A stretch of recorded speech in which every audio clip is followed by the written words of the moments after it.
Kuya, bibigyan kita ng 500 pesos, pero kailangan mong ubusin itong probe na ito. Kung konti lang yan, kuya, ano tingin mo? Kakasa ka ba at kaya mong maubos ito sa loob ng 30 seconds? Kakasa. Kaya-kaya? Kaya. Okay, bago natin umpisahan, kuya, baka may gusto kang batiin. Batiin mo na. Binabati ko mga angkos, mga Angkos.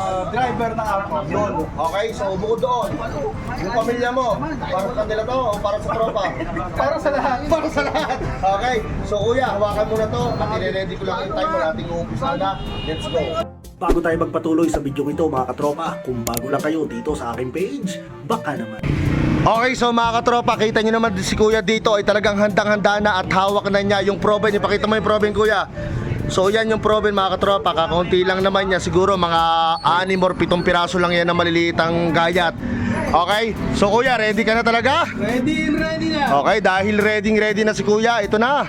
Kuya, your 30 seconds timer starts now. Lapangin mo na. Okay, kita nyo mga katropa, tuloy-tuloy dito ang pagsubo ni kuya. Sige lang. Okay, so yun, nilahat na agad. Ang kailangan na lang ni kuya dito ay malunok yung proben. Linis kailangan yung bibig, ha. Okay, pagka medyo malulugan, okay, tansyahin mo kuya, ha. Last 10 seconds. Kaya.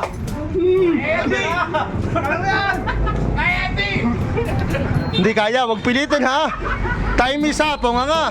Okay, so mga tropa, hindi kinaya ni kuya, diyan ka lang kuya, hindi kinaya ni kuya maubos yung 6 or 7 piraso na proben within 30 seconds. Pero okay lang yan. Kuya, ano masasabi mo sa mga susunod na kakasa sa ating 30 seconds eating challenge? Kaya maganda na. Kailangan maganda at magaling silang lumunok. Tama. Okay? So yun lang mga katropa, at least pinakita ni tatay dito yung kanyang lakas, bilis, pero hindi niya kinaya ang ating 30 seconds eating challenge. Tatay, hindi mo man nagawang maubos yung proben within 30 seconds. Okay lang yan dahil kumasa ka sa ating challenge, mag-uwi ka pa rin ng 100,000, 100 pesos. Kuya, thank you sa pagla sa ating 30 seconds eating challenge. Thank you.